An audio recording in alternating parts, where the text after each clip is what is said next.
I got the bloodlust. Me too. I want to kill. Let's kill.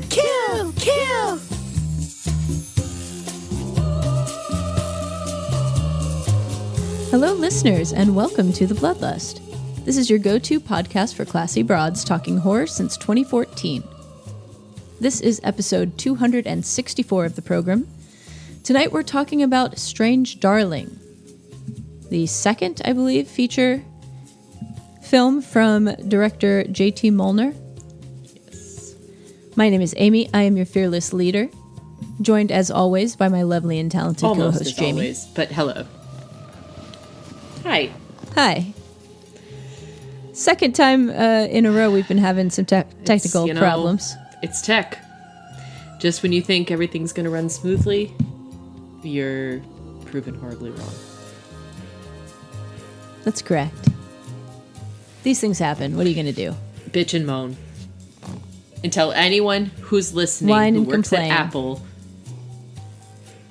that when it says about 10 minutes remaining on an update, that's being very generous and loose with things, because it was maybe 40 minutes. Yeah, and just about. I ain't got nothing on this computer.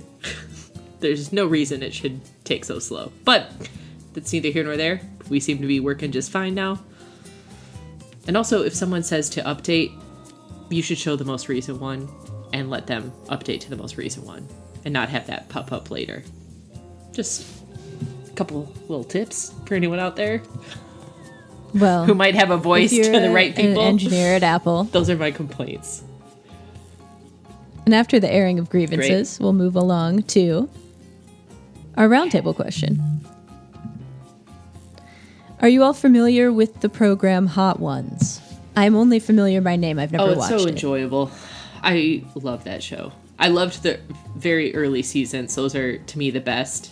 I haven't been as diligent about watching recent seasons because it's gotten a little more popular, and not to be that person. But like once something gets more popular, sometimes it's just not enjoyable for the same reasons it was when it was in its infancy and gritty. And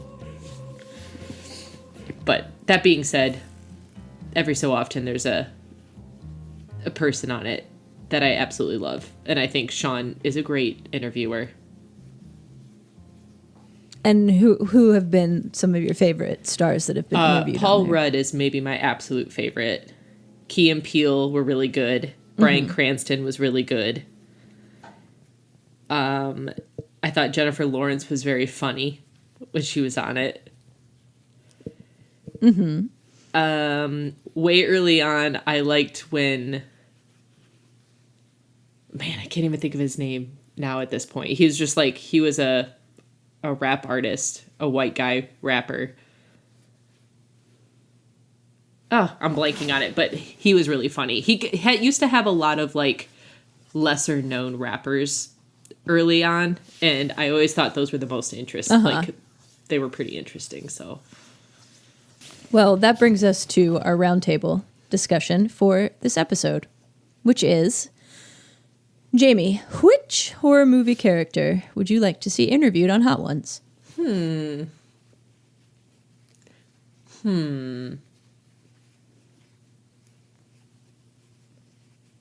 I can give you mine while you're thinking. Okay. I think the best answer to this is some kind of cannibal. Sure. That's Because I would want to see them eating fingers covered in hot sauce. a great reason to want that, yes.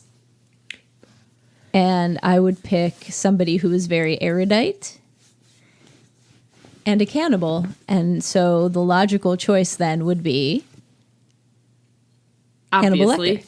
That means that Sean, the interviewer, would also have to be eating fingers, because he always tends to mimic and do what the interviewee does. So Well, there you go. That's a good one. Thank you. And he would have very interesting answers. Yes, he would. I think his critiques would be, well, he wouldn't critique the wings. That doesn't happen, right? It does. It does every so often. But usually okay. folks, Okay. I think for the most part, say that they They do a good job doing the wings. Every time I watch an episode, I'm not going to lie, like, I want wings so badly. Wings have always grossed me out. They're too, like, stringy and tendony and shit. I always thought that, and then I had some, and I was like, oh, never mind. I love these. I love flats. Those are my favorite. But anyways, I always want them when I watch them. I don't know what a flat is. It's not the drumstick part of the wing. It's like the flatter one that's two bones. Oh. It's much easier to eat. Weird. Yeah. But anyways, let's see the hero there. So, you got any ideas? I feel like I have a couple, but I think the one that I think would have very interesting answers and sort of scandalous and bring a sort of NC-17 rating to the show maybe would be Pinhead. Mm-hmm. Oh. So, yeah, I think that would be interesting. I'd like to hear this. He would certainly have a lot of dark things to say. Sort of dark, sort of kinky. A lot of sexual innuendos. It'd be an awkward interview. I think I kind of want to watch that. Otherwise, I'd say like probably Ash Williams, because I think he would just be super fun. That's a good idea. That's a good one. But yeah, very those good. would be my two. Listeners, which horror movie character would you like to see interviewed on Hot Ones? Is it Hot Ones or The Hot Ones? Hot Ones. It is Hot Ones, okay. And that roundtable question was sent in by listener Addison. Hello, Thanks, Addison. Addison. Thanks for that roundtable. All right, Jamie.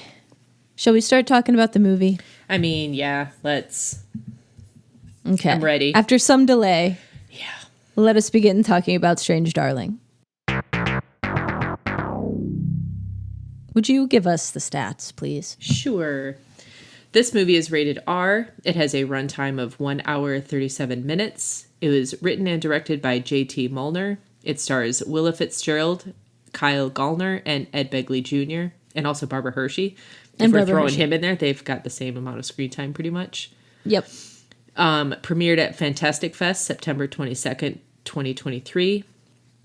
Released on streaming, rental, whatever, August 23rd, 2024.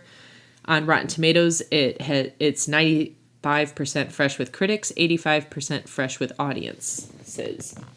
Interesting. Thank you. Yeah. This movie is best not knowing a lot about it first. You should go into this one blind. Absolutely. So that being said, I am not going to give it too much of a synopsis. The very short synopsis that I've written here is a one-night stand devolves into a fight for survival as a ruthless serial killer is intent on adding another victim to their body count. How'd I do, Jamie? That's perfect. That's all you need to know. Yeah. This is a chasey serial killer movie. A chasey, escapee, runny, hidey movie. Yeah. It is all And of it those is- things. It consists of 6 chapters and an epilogue. And the little conceit to this movie is that all the chapters are presented out of order. Kind of Very like a Pulp Tarantino Fiction-y. movie. Yes. Yes. Exactly like that. J.T. Mulner previously directed a Western starring Warren Beatty called Outlaws and Angels. I have not seen it. Have you? Nope. No. And this movie also, interestingly enough, marks the cinematography debut of Giovanni Ribisi, the actor. It's his debut? You know- I thought he did cinematography for something else. Not that I know of. Oh, okay. I also read that he was the voice of the Bigfoot Preppers, like the radio show that they were broadcasting. Oh, is that right? Yes, Ah, that's cute. it is. So, we're going to do our best not to spoil this and talk about what we thought. Jamie, Yeah. what did you think about this? I loved this movie. I loved this movie a lot. I thought I went into it completely blind, had not seen a trailer, knew virtually nothing about this. And I was in for the ride from the very beginning. I love that this contains, I was going to say a lot of unexpected twists, but yes, most twists are unexpected, but some expect them. This one really flipped things on its head, and in a very interesting way. I liked how it was shot. I know it was filmed in 35 millimeter, so I think it gave it sort of like a gritty, sort of old school aesthetic that really worked well for it. I think doing it non-linearly with the chapters was obviously the way to go, because that just leads the viewer to really what the main twist is. Yeah. And I think, additionally, like it says really interesting things that I don't know that I've seen before in a movie, or in a horror movie especially, about like the sort of a little bit more kinky world, and like this idea of, and the concept of like consent and talking things through with a potential partner that you're interested in doing things with, and like having very clear boundaries set and rules and safe words and that sort of thing. Like, I think how that was sort of portrayed in this movie was, one, very interesting because you don't see it a lot. And I think it really just sort of like puts a spotlight on just this idea of consent, and how these sorts of things, or really almost any sort of sexual thing, should be talked about with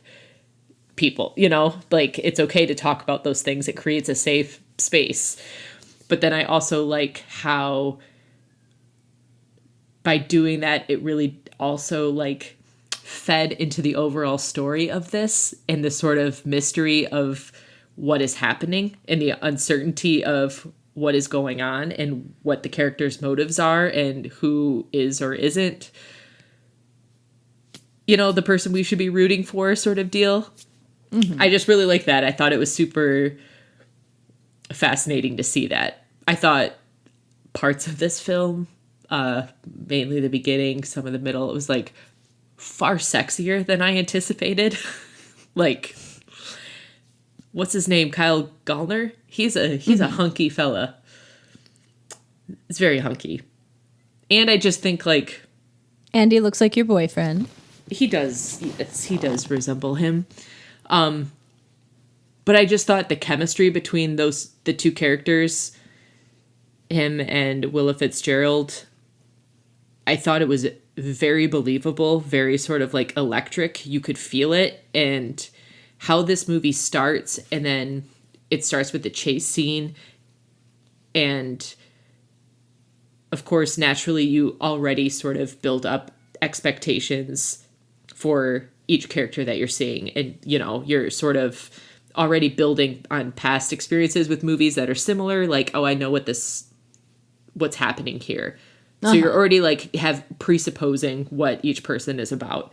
And then it goes to a different chapter that obviously happens non-linearly, and it doesn't necessarily tell you you're wrong one way or the other, but it creates like a tension that to me is like very palpable. Like, you see them in the truck together, and they're just kind of getting to know each other. They're just talking it out.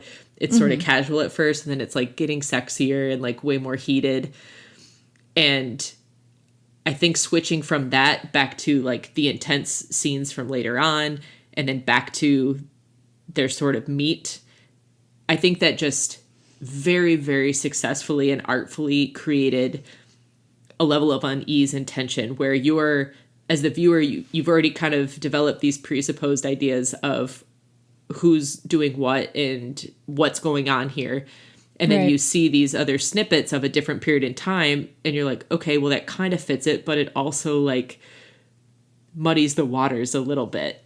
And you're sort of expecting something and you're waiting for something certain to happen based on what you've already anticipated is going to happen from earlier scenes. So I just think it creates a very cool viewing experience that I don't know.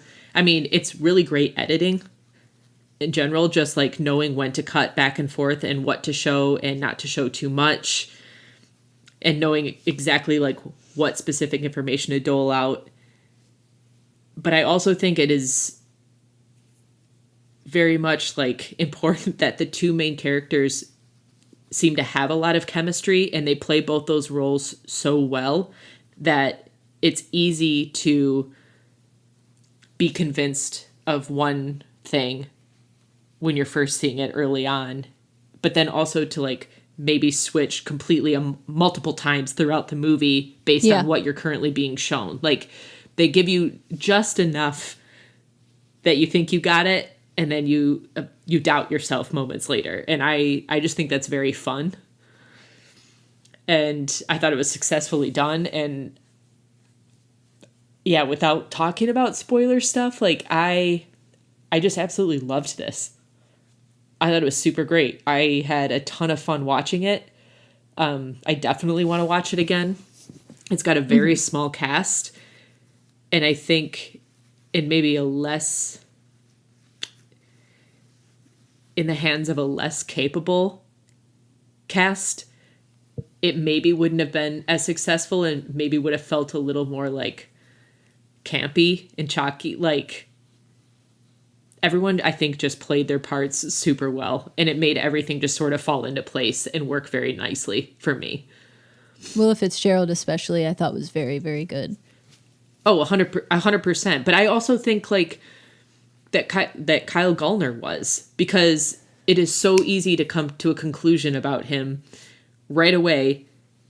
And you have, apparently it's easy to have certain expectations or like stereotypical beliefs about someone who's driving a big truck who keeps a gun in their car and has a mustache and is wearing a flannel. Like, it kind of just exudes a certain sort of, and he's like a built guy. He's very physically fit. So it's easy to just assume one thing. But then I think there are scenes when it shows them meeting early on and talking things out where you see that he's a very likable person. Like, he seems decent. He's trying to understand the rules of what they're getting into, and he wants to be respectful of them, and he's kind of uncertain of them in the beginning. And she's the one sort of like pushing to get into this. And I just think like I think they both just did a really, really good job. And man, I also want to say that breakfast that Ed Begley Jr. and Hershey make is... I'll never get over that breakfast, James. It's simultaneously one of the most foul things I've seen made, but also like I would absolutely eat it. I would try it at the very least, because none of those ingredients were things that like I don't like. And I was like, you know what? I'd fucking try that. Why Listeners, not? A stick of butter for 3 eggs. A stick of butter in the pan. Yep. To cook 3 eggs. They're like a bunch of sausage links. And they put those on top of pancakes. Like a pancake, eggs, sausage links. With pats of butter in between each. Oh, yes. They only put the pats of butter in once. Okay, fine. It's like a good thing. And then there's like what looks like blueberry pie filling. Yeah, it's that sugary blueberry sauce. Yeah. That you can get like syrup. Yep. And then there's like... And whipped cream. Another pancake, and then maple syrup, of course. Yeah, and then whipped cream. It just keeps going. And yeah, it was so absurd. It came out of nowhere. And then you see them both sitting at the table eating it, and they're both just like... orgasmic over it. Like, that's their kink. And I'm here for it. A disgustingly artery clogging breakfast, followed by just a playful contest of who can complete the most of a Scott Baio puzzle. It's like everyone's got their thing. Everyone's got their thing. So what do you want to rate it? I'm going to rate this a 5. Easy. A 5. Yeah. A 5, ladies and gentlemen. It's one of my favorites, and I'm going to have a hard time debating whether or not I would put this or The Substance at my number 1. Oh, well, we look forward to figuring that out come the end of the year. I think I'd rate this a 4. I also liked it quite a bit. I really like movies that are aware of the audience's perception and like to play with that and play with our expectations. I think that's really fun. I think that this has really strong editing. I think that the choice to put it in the sequence that they did was very smart. I have heard some people say that they think it's too gimmicky, but I feel like it's kind of the whole point of the movie. Yeah. I mean, it's no more gimmicky than a Tarantino movie. Right. Like, which are pretty gimmicky, but yeah, but I mean that's part of their charm. It works to their advantage. And in this, I mean, it's adding to the experience of the movie, like you said. Absolutely. It adds to the suspense even. I think this has a really good car chase in it. One of the better car chases I've seen recently. The opening chase sequence was really good. I really like all of the red that's in this. The red scrubs, her red wig, the red shirt that he's wearing. I think this is really cool visually, this movie. I think that filming your movie in 35 millimeter is very cool. However, I think that stating that it was shot on 35 millimeter at the beginning in a title card is a little bit pretentious and uncool. I didn't even notice that. Yeah. I think I missed that. I mean, yeah, but, whatever. I'm willing to forgive them that. But it looks beautiful. The lighting in it is really cool. There's some scenes where she's wearing this red wig, and the way that it's lit, it looks all these different colors. It's really pretty. Yeah. And really cool. He does a De Palma shot, the split diopter shot that Brian De Palma made famous, that is also from like old movies and stuff. He does one of those in there. It looks really good. I like all of the winks towards other movies. I think that it's fun that they made a point to say that it was a 1978 Pinto, which is the car that they were stuck in Cujo. Oh, nice. Mm-hmm. I think it's odd that everybody in this movie has a gun, but I suppose it's in itself is kind of a commentary. Yeah, very much. I don't think we're ever told at any point like where exactly they are. No. Yeah. So, I mean, nothing funny with like, was it Kay who said something about like who just drives around in their truck with a gun in there? And I'm like, well, I know at least 2 people who have done that. My current fella, definitely. But it's like, that's just how it is.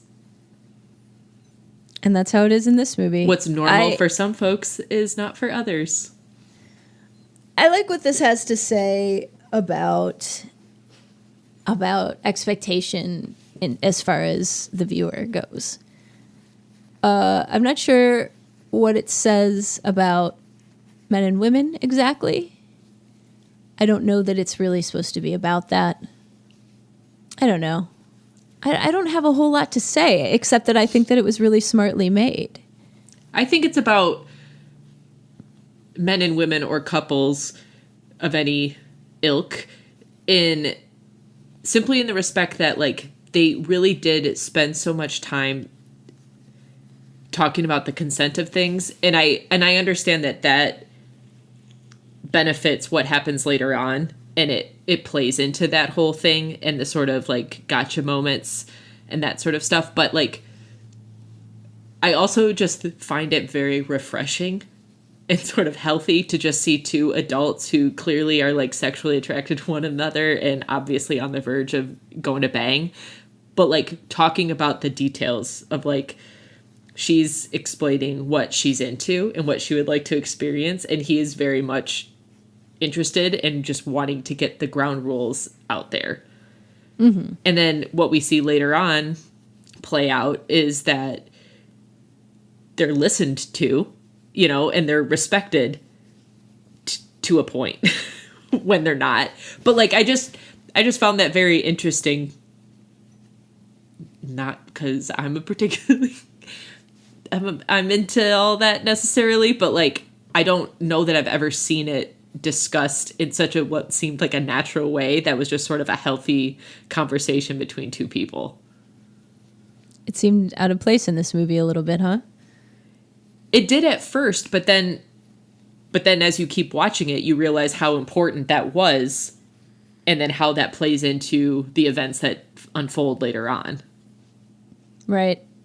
And it also, we'd have to get into spoilers to start talking about that, but like, it almost keeps that uncertainty going, even when you know for sure, like, you're convinced yourself for sure you got it now, but like, you also don't necessarily, because they've left enough question in there where it's like, it still could be sort of like ambivalent.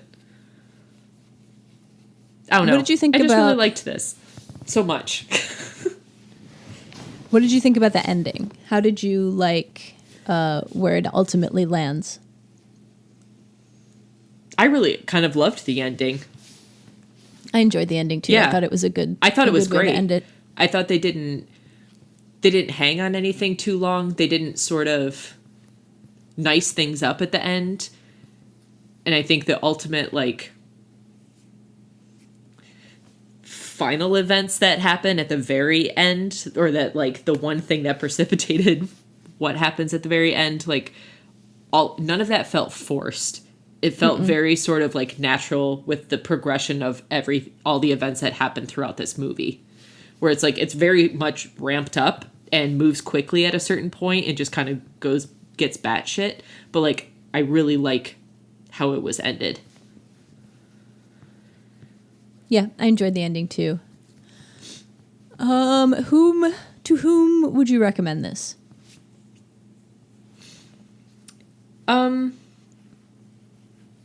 I mean, I already recommended it to Becky, our Canadian friend. I would recommend it to almost anyone that I know that I tend to recommend horror movies to, because I think the quote-unquote horror aspects of it aren't, they're not your stereotypical horror movies. Like, we just watched Terrifier 3, which is a gore fest with lots of that sort of stuff. And while there's blood in this and murders, it's not the same. I find it more interesting as just the sort of like fast-paced thriller. Yeah. So anyone who liked, revenge or movies of that sort that are just kind of like action-packed, anyone who likes something that's got a lot of twists and good acting, isn't looking for a sort of jump scare, that kind of horror movie, I think I don't see how you wouldn't like this. I mean, it's 85% audiences? Like, obviously people are enjoying this movie. Yeah, it seems that way. And it's nice and short. Yeah, and I think, which I also love, but I just think there's a lot to love about this. And that cover of Love Hurts is so good. Yeah, they use Love Hurts several times in this movie, kind of like in Red Rocket, how they use Bye Bye Bye.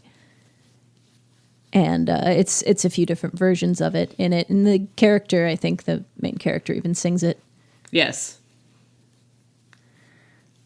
I would say, yeah, if you like thrillers, bloody kind of actiony thrillers, that you would probably like this. It's not necessarily just a horror fan kind of movie. No. And I should also say that on our last episode, I said this was streaming on Prime. It is not. It's a $5.99 rental. I apologize for that. It's streaming if you rent it.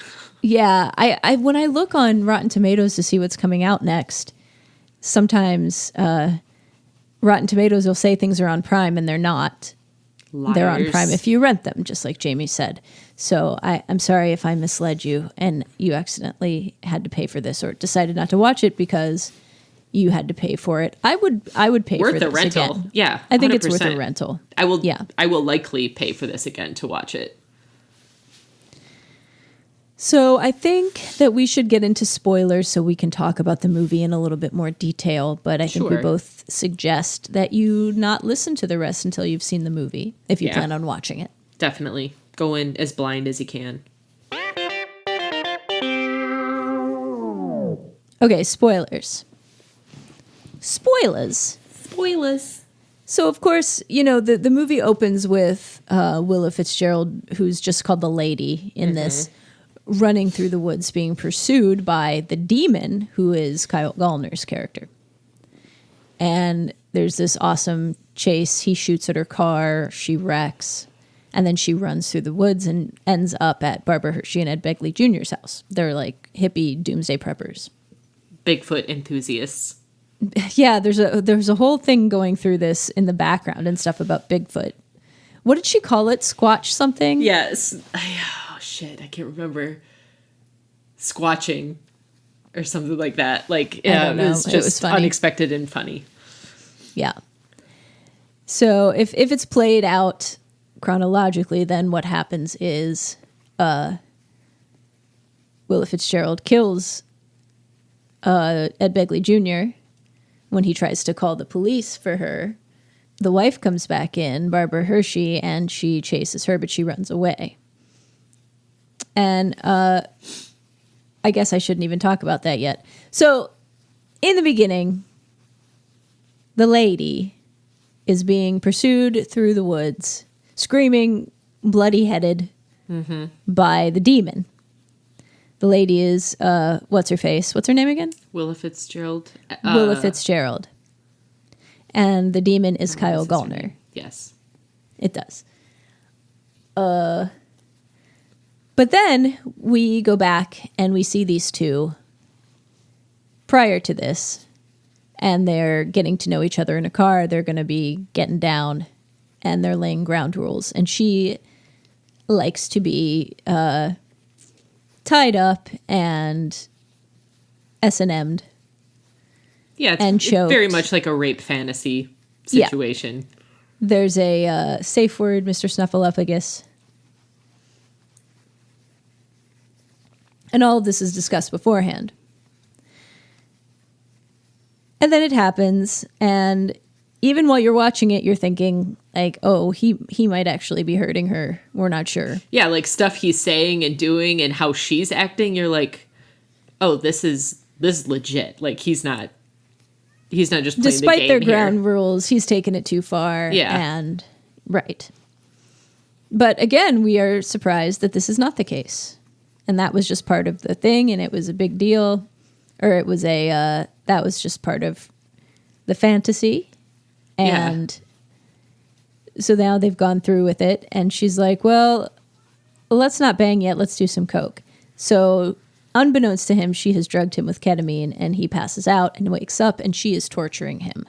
So the beginning of this movie talks about a serial killer. It says it's based on a true story of a serial killer who was active, blah, blah, blah. This is the end of their spree.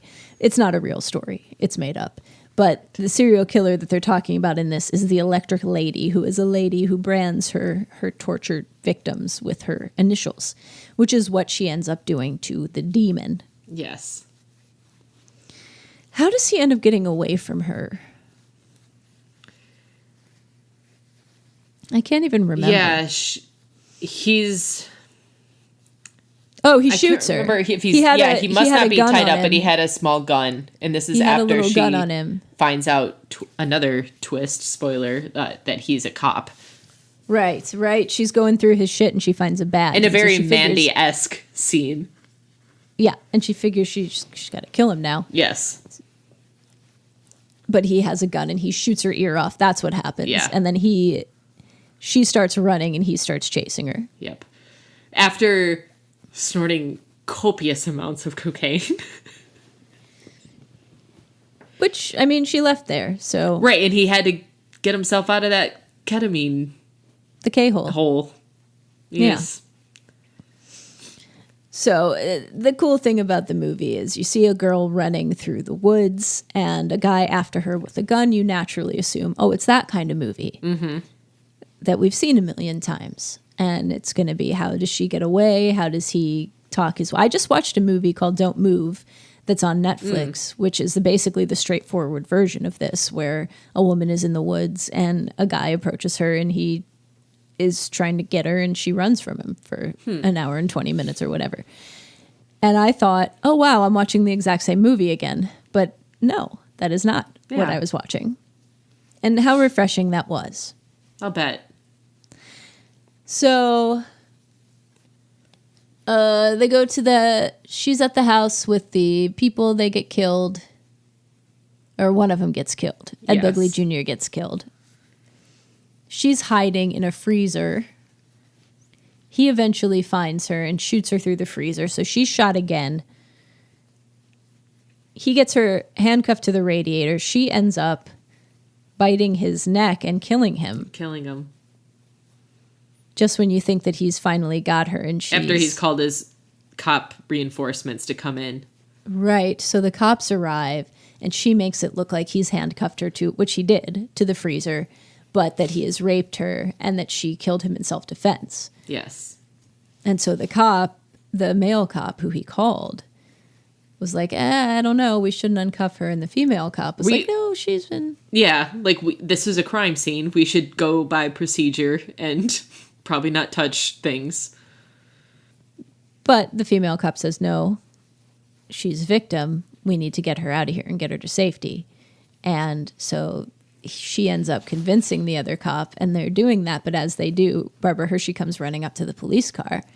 And before she can say, this is the lady who killed my husband, she shoots her. Yep.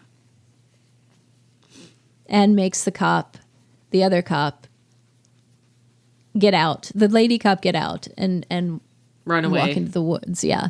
And the male cop drive her out in somewhere away. But... or no, yeah, and then how does she end up getting picked up? I mean, she ends up shooting him, and then she leaves that car, and she's walking on the road, and she sees a truck coming, and she just lays down, or kind of acts damsel in distress again, and then the lady puts her in her truck. You can obviously see she's in a rough state. But then what happens? But then the electric lady, reaches in her coat for something, which presumably could be a gun, which is likely. We've seen her shoot one with, no problem at all. And this woman who's driving her in the truck pulls out her own gun and shoots her. And then immediately says, I'm sorry, you were pulling on me and I don't, you're pulling something on me. I don't know you. I just instinct. And then you see, but she's still saying nice, I'm driving you somewhere. We'll get you help. And then you see the electric lady slowly die. Right. She dies. Fade to black and white. So yeah, that's what happens. Yeah. I loved it. I thought it was very fun and refreshing and very well made. Yeah. It was. And we were talking about the sort of subverted expectations for the characters how you meet them initially and then how you sort of learn more about them in pieces, but in nonlinear pieces sort of deal. When there's that scene where she's already sort of goaded him a couple times. You see she's kind of teasing and she'll pretend she's into it and then sort of backs off. And it's a very sort of confusing situation. And then you see him get real into it and he's strangling her and then saying all sorts of really horrible things. And she's looking truly upset. Yeah. And at this moment, you're very much believing oh yeah, here's what we were waiting for. He's flipped the switch and now he's the bad guy sort of deal. And she says the safe word, Mr. Cephalophagus, and he immediately stops and he immediately uncuffs her and he's like, I'm sorry, like, is everything okay? And you see him like essentially just be like a good person.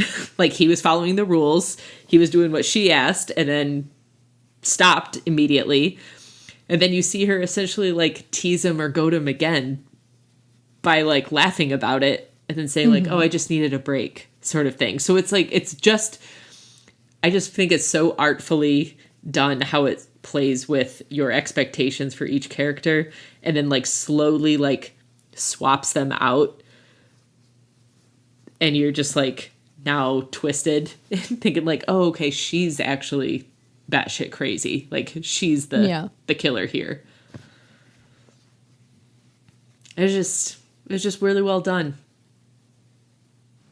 I even, like I was saying, like I really even like a lot the very end when the lady in the truck picks her up and you know what the electric lady is capable of. You saw her pull a gun out and shoot multiple people already. Like I thought she just straight up pulled the gun on her. I think she might have. Like I think she pulls it out. I don't know if she's even going to like shoot that woman or anything, but I think she's obviously already struggling. Yeah. And having a hard time, and I think she's just like pulling it out for whatever reason. It doesn't matter, but the lady in the truck driving it felt threatened. And in order to protect herself, pulls out her own gun and shoots her. But then obviously like still feels bad about it and even explains like, I shot you because you pulled on me. Like I was scared sort of thing. And it's, I don't know. I feel like it kind of mirrors this sort of like idea of people doing things to each other because like, well, I only did that to you because I was scared and I felt threatened. So that's why I reacted violently, sort of thing. Like, it's just I don't know. I can't wait to watch it again because I feel like there's a lot of nuances to it and like probably more interesting, deeper things to talk about or sort of unpack that probably weren't the like main focus of this movie, but I think speaks to like how interesting it is and how well done it is that you can kind of come to those conclusions about it. And have those sort of like discussions about it. There was a line in it that I liked that she said, it was something about, do you have any idea how hard it is for a woman like me to just have a quick good time or something? Which I thought was a cool line that has a different meaning when you find out more about her as a character. Right. When you learn what kind of woman she actually is. Right, exactly. Yeah.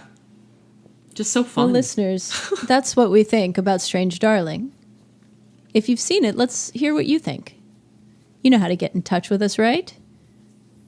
It's on the bloodlust.net. Bloodlustpodcast.net. Yeah. No, just kidding. It's just the bloodlust.net. It's the bloodlustpodcast@gmail. That's right. That's the lengthy one. That's the lengthy one. Or on our Instagram or on our Facebook. We'd love if you would review this podcast if you haven't yet. We do this for free just because we like you, just because we like talking about movies. We're going to watch them anyway, so we might as well talk about them. So give us some love. We'd appreciate it. Yeah. I am about halfway through The Secret History that I'm reading for my book club. Book club Lovely. On Sunday. Nice. Enjoying it even more the second time. And I'm very pleased to announce that my bookcase in my office is finally coming along. And Yay. I got the first coat of paint on it, and so I'm hoping that I'm going to have books on it by this weekend. Yay. I think you Very can. exciting. I hope so. So, listeners, let us know what you've been reading, watching, playing. I started playing Doki Doki Literature Club, the PlayStation game, the weird horror PlayStation game. Never heard about it. Oh, it's very strange. Well, that sounds fun. Strange. And there's a new, the people that made Until Dawn and all those other games that are like playable movies. Yeah. There's another one of those based on H.H. Holmes's Murder Castle. Ooh. Okay. Yeah. So I started playing that too, and it stars Jessie Buckley. Wait, who's Jessie Buckley? Jessie Buckley was in Men. Oh, She was also in Yeah. Beast, and she was in lots of stuff for a while. I'm thinking of Okay. Ending Things. She was in that. That's fun. Yeah. So maybe I'll play a little bit of that tonight. Nice. All right, listeners. We hope you've enjoyed this episode. Jamie, thank you for joining me. You are welcome. Thanks for being patient with the technical difficulties. Anytime. It happens. It does. So, listeners, this has been episode 264 of the podcast. And until next time, I've been Amy. And I'm Jamie. Thank you, good night, and hail Satan. Goodbye.